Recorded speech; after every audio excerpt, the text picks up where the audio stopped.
Beloved, we're in the season of rejoicing. We say in Hebrew, for the Hebrew word for joy is simcha. And Simcha, my sister changed her name actually to Simcha. It used to be Susie, and she changed it to Simcha. She just loved the meaning of the word joy. And we're in the season of joy because we're in the season of Sukkot, or it's in English referred to as the Feast of Tabernacles. This is a great time of year. The season that we're in right now began with Rosh Hashanah, or the Feast of Trumpets. Then the Feast of Trumpets was followed by Yom Kippur, which is a very solemn day, a very holy, sacred, a serious day. And now that we're through that season of Rosh Hashanah and Yom Kippur, it's time to celebrate, and we land then on this season of the Feast of Tabernacles. So many things that we could say regarding the Feast of Tabernacles. Most of all, the Feast of Tabernacles reminds us that we should live in a state of gratitude.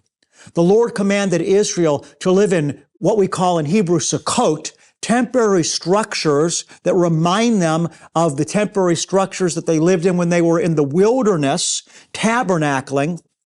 And Israel was commanded during Sukkot, now after they got to the Promised Land, to live in these temporary structures for 7 days each year to remind them of how God took care of them in the wilderness, and they're to rejoice for 7 days.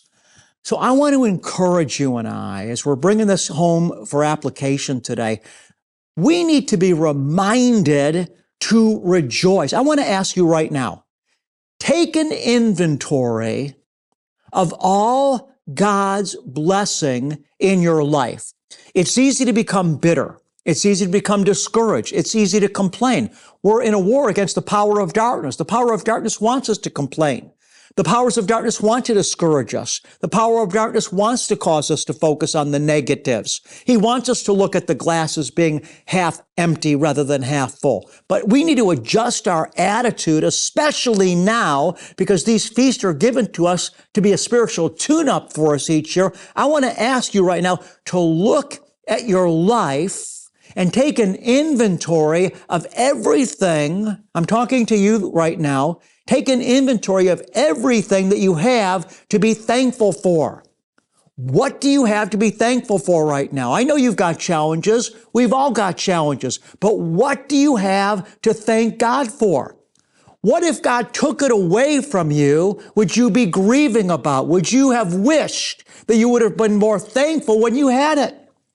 Every night almost before I go to bed, I think about my beautiful wife, Cynthia Marjorie, lying next to me. And I think, you know what? I don't know how long I'm going to have Cynthia Marjorie. She doesn't know how long she's going to have me. Our lives are not guaranteed for tomorrow. We don't know what tomorrow is going to bring. We need to be thankful for what we have right now. We need to be in the present and not take things for granted. I know I'm talking to you right now because I'm talking to myself as well. We need to be thankful for what we have today. If you got a family, be thankful for your family.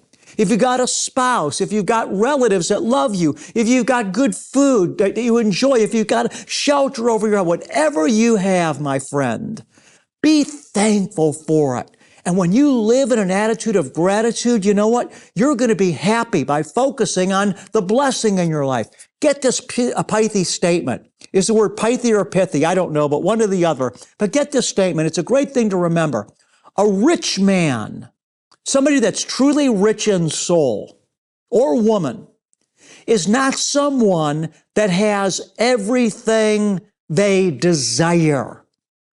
A rich person is not one that has everything they desire because our desires are unending, but rather a rich person is thankful and content with what they have. This is a season during the Feast of Sukkot, the Feast of Tabernacles, to thank God and be truly grateful and to celebrate and to bring up your heart and your mood to be grateful and thankful and celebrate, beloved, what you already have.